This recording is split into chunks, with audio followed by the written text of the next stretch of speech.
Aécio Neves deu uma arrancada nos últimos momentos do primeiro turno e superou a votação de Marina Silva. O candidato do PSDB vai disputar a presidência da República com a presidente Dilma Rousseff, candidata do PT à reeleição. Nós conversamos com um cientista político sobre esse resultado e sobre o número de deputados federais e estaduais eleitos em Juiz de Fora. O cientista político avalia que o segundo turno será mais disputado do que as eleições anteriores. A diferença entre os candidatos surpreendeu. Que fosse o Aécio a passar para o segundo turno já era algo que se esperava nos últimos dias.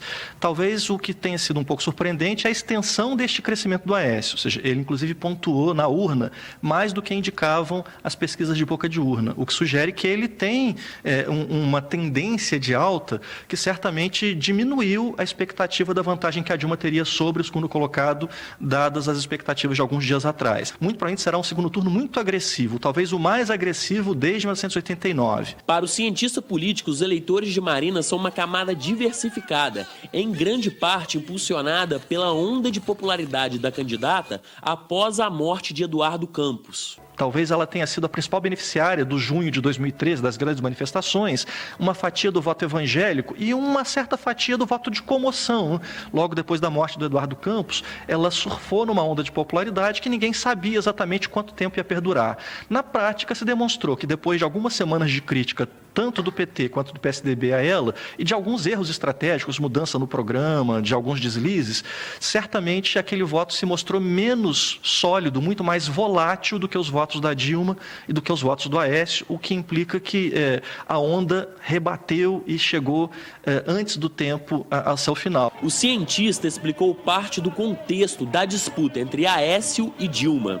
A Dilma tem uma forte base eleitoral no Nordeste que tende a ser ampliada. Desconfio que os votos em Pernambuco, em que a Marina venceu, tendem mais a se transferir de volta ao PT do que irem para o Aécio. Por outro lado, quais são as vantagens competitivas do Aécio?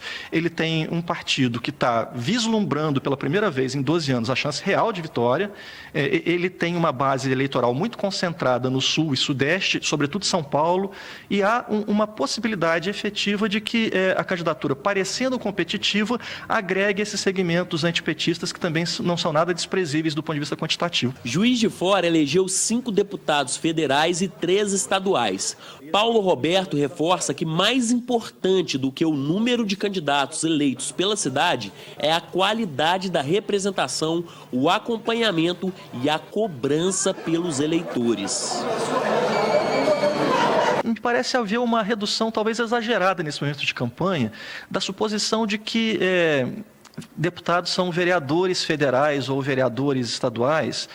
E não são, né? Não há nenhum problema em que alguém vote em um bom candidato da cidade, e há bons candidatos. Mas há um problema quando as pessoas votam em alguém só porque é da cidade. Mais importante do que termos muitos deputados é se eles são bons. E perceber esse debate qualitativo é algo que talvez Juiz de Fora, Minas Gerais e todos os outros estados tenham que fazer com mais intensidade quando discutem essa lógica de tem que votar em alguém da cidade. Só corrigindo, foram 5 deputados estaduais e 3 federais eleitos em Juiz de Fora.